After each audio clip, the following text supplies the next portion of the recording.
por abrir el museo una actividad externa y por permitirnos salir desde el programa de Síntoma y Cultura y el CIEC a la ciudad. Se transformar en Nos encontramos hoy para conversar sobre el psicoanálisis en el Remolino de las Vanguardias desde Córdoba.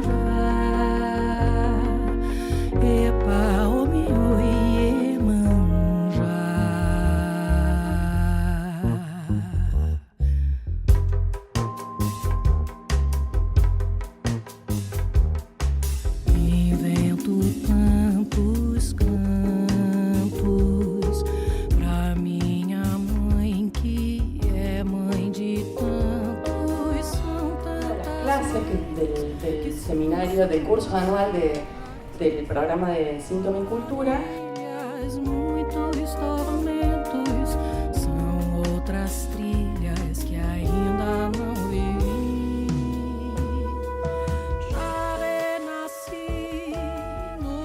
El programa Síntoma y Cultura se inscribe, está dentro de la institución el CIEC. El CIEC es el Centro de Investigaciones y Estudios Clínicos, que lleva más de 20 años abocado a la transmisión y difusión del psicoanálisis de la orientación lacaniana, que a su vez tiene sus elementos, tiene varios elementos que permite que cada uno de nosotros podamos ir armando una serie y constituyendo una cuerda de la cual, bueno, ir haciendo el trayecto de formación. El programa cuenta con su curso anual, con su publicación, Exordio, que este año tendremos la 11.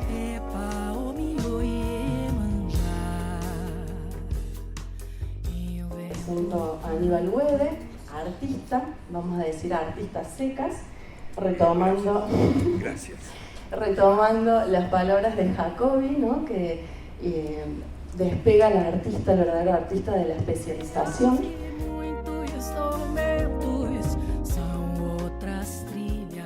Lo tenemos a César Massa, coordinador del programa de Psicoanálisis en la Cultura, director de la revista Exordio, y vamos a decir sin currículum.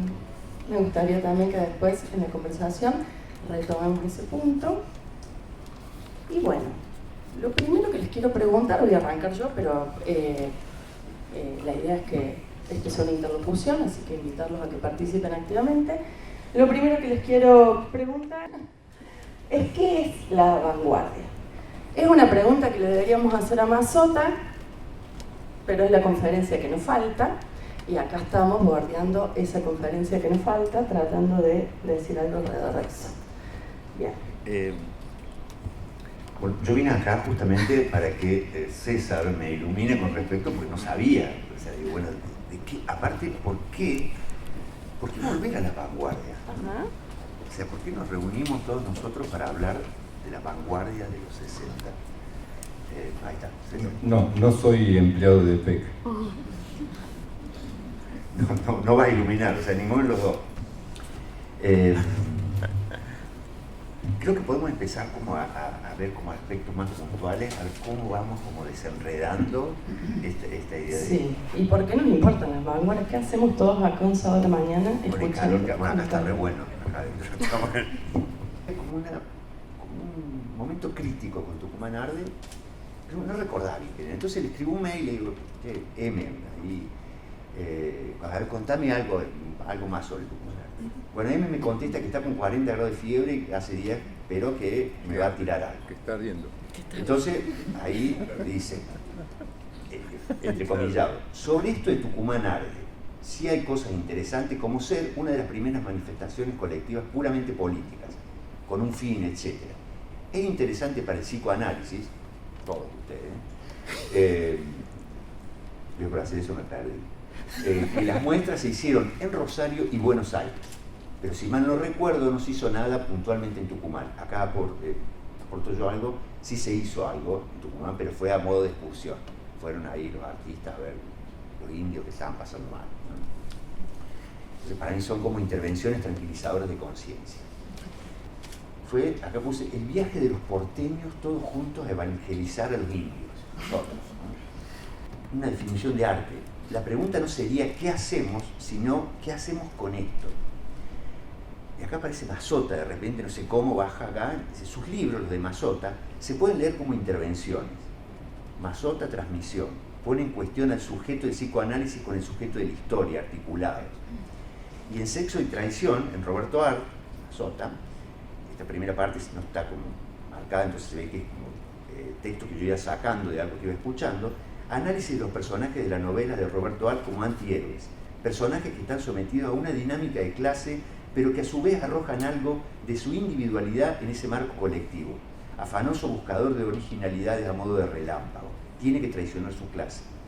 Y acá pongo, digo yo, para darme cuenta que esto no era lo que venía de allá, digo yo, fracasará porque es imposible sustraerse de esa clase a la que pertenece. No olvidemos que es un fenómeno porteño y que radicaba en un desplazamiento de los soportes, pero sosteniendo un concepto de obra plantada en el objeto, lo que sea, una instalación, una performance, etc. Mazzotta no. Mazzotta instala el concepto de intervención. Mazzotta, y acá entré con un signo de pregunta, ¿era un estratega del campo al estilo de Piglia? Pero es una lucha constante, sigo diciendo yo. La salida es la psicosis y el otra vez, psicótico y el anacrónico. Aunque Mazzotta dice que la salida no tendría que ser individual, sino política, yo pienso que no, que funcionaría a modo de intervención del relámpago y que posteriormente ese sujeto político iría apareciendo como algo cíclico. Pero también propone el paso del inconsciente al cuerpo, sin pasar por la conciencia. Y acá entre, con letra mayúscula pongo pensar con el cuerpo. Mazzotta causaba en los otros un deseo de saber, que se pierde el concepto de resonancia. El helicóptero, ¿conocen la obra del helicóptero de Mazzotta?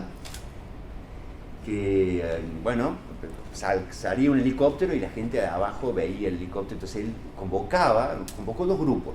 Un grupo que dijo, mire, el helicóptero va a pasar por acá, estoy batiendo cualquiera, no sé si hacen igual. Sí. Va a pasar por acá y todos ustedes van a ver ahí el helicóptero, quién va en el helicóptero, no sé qué. Bueno, entonces todos están ahí, el primer grupo, viendo y pasó el helicóptero y bueno, cada uno ahí hizo su cosa, ¿no? Su interpretación.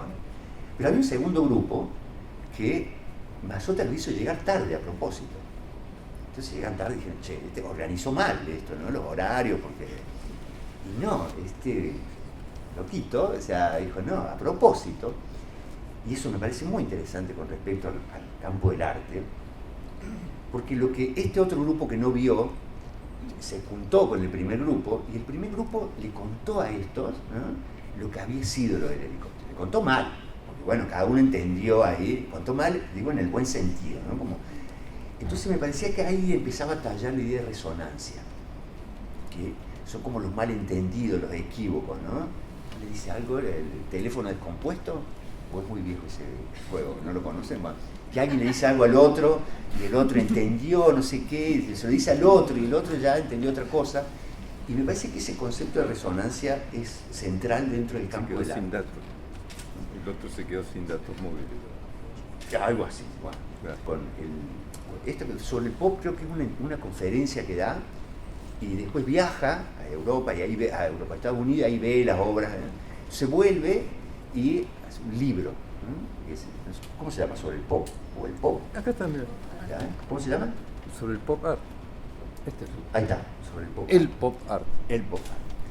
Pero dice, bueno, yo quise corregir ese texto de la conferencia, pero no corregí nada. Dice, después que había visto las obras personalmente, como que no cambió esa percepción. La única salida es desarmar todo, desbaratarlo, despilfarrar todos los saberes y la experiencia y construir algo nuevo, que ni siquiera se llame arte. Es un trabajo estúpido y destinado al fracaso, pero es un buen trabajo. Bien. Nos quedó clarísimo que somos vanguardias, hechas de trozos, parece ser. Así que bueno, ¿por qué nos importan las vanguardias? ¿Qué son las vanguardias? Se me ocurrió, bueno, buenos días antes que nada. Se me ocurrió que justamente una frase mal atribuida a Macedonio Fernández por el escritor catalán Enrique Vila-Matas, que está relacionada a el estudio de la metafísica, pero digamos acá yo sustituyo la frase y se darán cuenta, creo, porque dice: emprendí el estudio de la vanguardia, pero fui interrumpido por la felicidad. Entonces eso es lo que me pasa.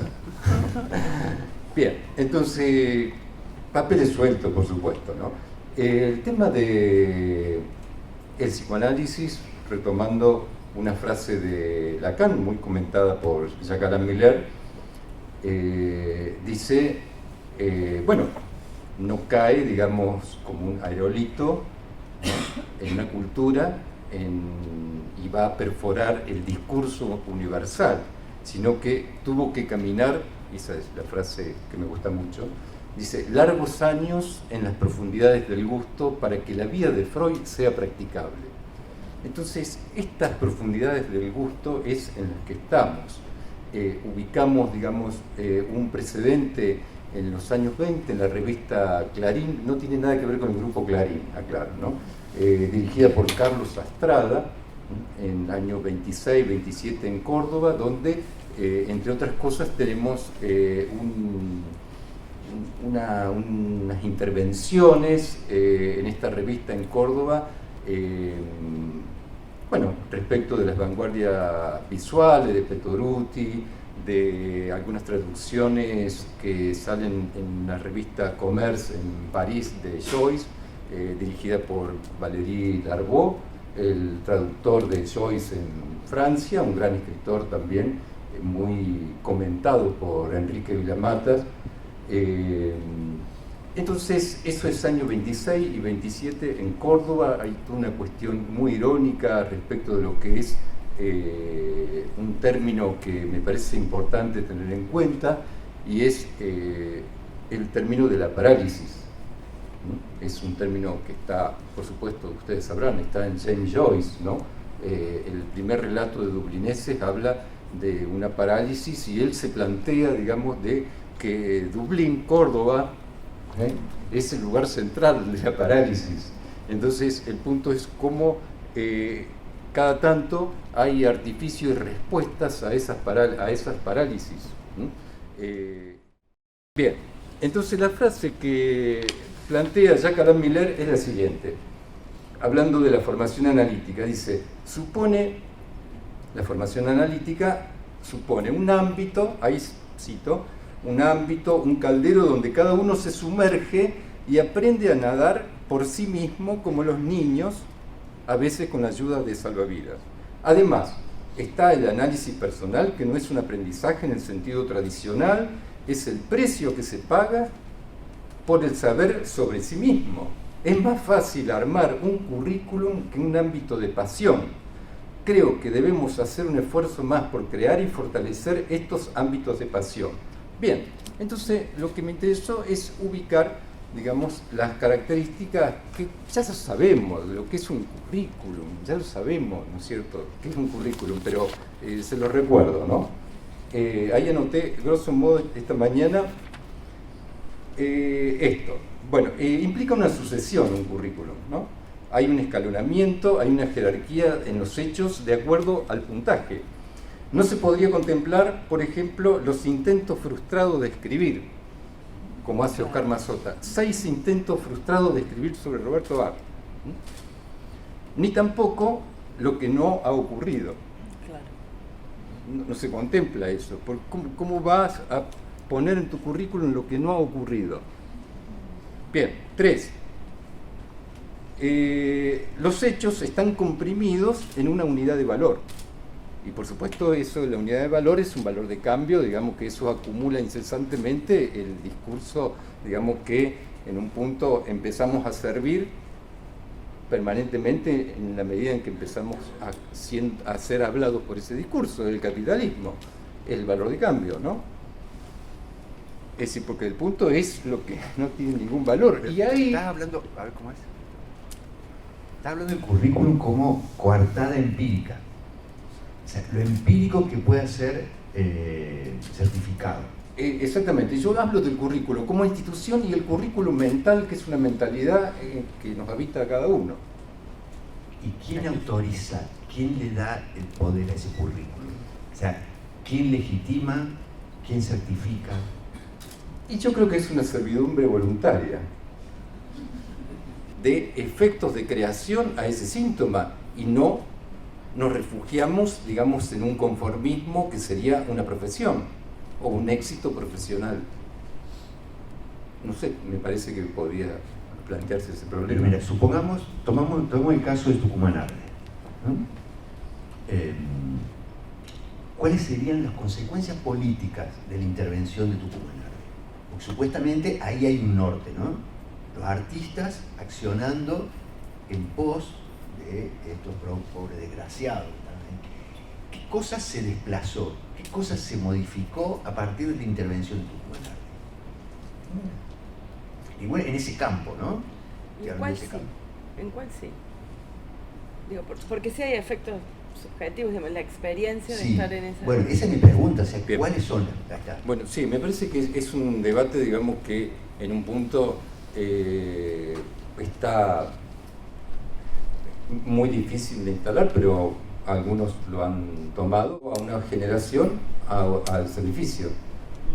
Por eso me parece que hay que tener en cuenta la frase que inaugura la revista Literal, que corta con la revista Los Libros en Buenos Aires, que es no matar a la palabra y no dejarse matar por ella. Me parece que ahí hay un punto respecto de lo que Lacan llama el estilo mock heroic, es decir, antitrágico. Pero bueno, eso es una cuestión, digamos, que es absolutamente vigente. En el programa Psicoanálisis en la Cultura iniciamos un diálogo con el autor, hicimos un diálogo con María Pía López y planteaba el tema de esta cuestión de un compromiso político que no ponga en juego lo sacrificial. Y entonces está en juego ahí algo de la inutilidad. Cómo, digamos, ubicar, digamos, algo del orden de lo inútil en cada uno que pueda anudarse, digamos, a una causa colectiva. Realmente en ese punto podemos hablar de una experiencia de contemporánea que justamente una persona que nunca fue, por ejemplo, a un concierto del Indio Solari puede tener esa intención, pero cuando vas, lo experiencias y entendés un montón de cosas que tienen que ver, por ejemplo, con la misa ricotera, y que eso sí te transforma, pensando, no, yo que vivo en esta época, no viví los 60, no viví Tucumán Arde, y no sé qué consecuencias tuvo, pero sí podríamos hablar, quienes estamos viviendo el presente, cuáles son las experiencias del presente y recuperar esto, ¿no? Estamos hablando de la vanguardia de los 60 y ahora también qué pasa y cómo la experiencia con el cuerpo, o sea, cuando vas a un lugar con el cuerpo, cómo eso también, pensar con el cuerpo, uno de los dos hijos también. Eso. Pensaba en que justamente me parece que la política radica en lo que hacemos con el lenguaje. El lenguaje, el cuerpo, ¿no? El deseo, todo metido ahí, el síntoma. ¿Qué hacemos con eso? Ahí radicaría, para mí, la idea de política, en la máquina, en cómo funciona esa máquina, en lo procedimental. Eso te iba a decir. Vos siempre rescatás mucho lo de procedimiento, que me parece que ahí tenemos un punto en común sumamente importante, ¿no? Desplazados del resultado, del currículum, del objetivo, del éxito o del producto final, la idea del procedimiento. ¿Sí? Se me ocurre que podrían contarnos un poquito por qué la importancia de eso. O sea, que no te la No. Che, nos dijeron que habían trolls que iban a preguntar cosas, pero saltaron. ¿Qué pasó? Era mentira. Ando por ahí ya. Bueno, el procedimiento me parece que es considerar que hay una satisfacción en el que hace el procedimiento, digamos, ¿no? No se puede transformar en un valor de uso. Es decir, es equivalente a lo disruptivo, digamos, del chiste. Es decir, en el chiste hay un impacto en el cuerpo y el estallido, en algún caso, de la risa, y donde esa satisfacción, digamos, no se puede instrumentalizar, digamos. ¿Cómo vas a instrumentalizar, digamos, un hecho único, un momento único de un chispazo que es... ahí de nuevo vuelvo con lo del chiste. Pero mirá lo que hace Macedonio. inventa una máquina que la puede usar cualquiera, ¿no? Porque lo que inventa es un dispositivo. Dice, yo invento esta manera de hacer las cosas y lo pongo a disposición. Porque lo que pone en juego el procedimiento justamente es el lenguaje. En ese entramado social, creo que ahí puede residir, ¿no?, una actividad política que es, bueno, muy acotado, pero de algún modo hay un universo ahí, ¿no? Sí. Los trolls, por favor. Mientras van apareciendo. No, porque vos vas hablando de vanguardias, ¿no?, desde el campo del arte, pero decís cuerpo, decís resonancia, procedimiento, inutilidad, por fuera del objetivo. Entonces, bueno, son elementos que a nosotros nos orientan, digamos que la práctica del psicoanálisis va por ese lado. Entonces, bueno, vuelvo a la pregunta de las vanguardias y Sí. sobre todo tomando lo que dice Miller, ¿no?, de cómo Mazzotta ha incidido absolutamente en la difusión del psicoanálisis en el campo hispano, digamos, y aparte lo nombra gran artista, digamos. Bueno, Miller lo nombra de esa manera y a su vez escuchando a Aníbal, bueno, estos elementos que son, bueno, con nuestra orientación y nuestra condición necesaria para el hacer. ¿Sí? Bueno, se me ocurre que el tema sería que se instala, ¿no? Ese es el punto. Es decir, en determinadas acciones que se instala y que eso tiene un valor anacrónico porque lo puede tomar en la próxima generación. La próxima y en la serie de otros elementos, los invitamos a leer Exordio, a participar del CEL, a ver un poco la página, tanto el programa como el CIEC, que las actividades son varias y seguimos. Gracias.